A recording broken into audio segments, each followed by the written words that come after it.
Naniniwala ka pa ba kay Bathala? O sa pakikipagkapwa? Nananalig ka pa rin ba sa mga diwata?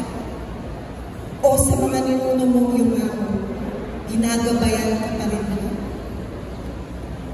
Sa mundong konkreto, kidlat na daloy ng oras sa metro. Dami ng tambak ng trabaho ko. Kumunoy ng utang na babayaran mo. Kailan ba matatapos ko? Huminga. Tandaan. Pakiramdaman. Ikaw ay himala.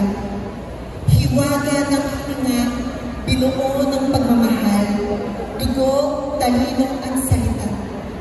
Gumagawa, sumasayaw, tumutulang. Tandaan mo ang iyong hirayan, himig ng taong pagti ng kalikasan. Mula sa hinagpis, babangon na may kalakasan.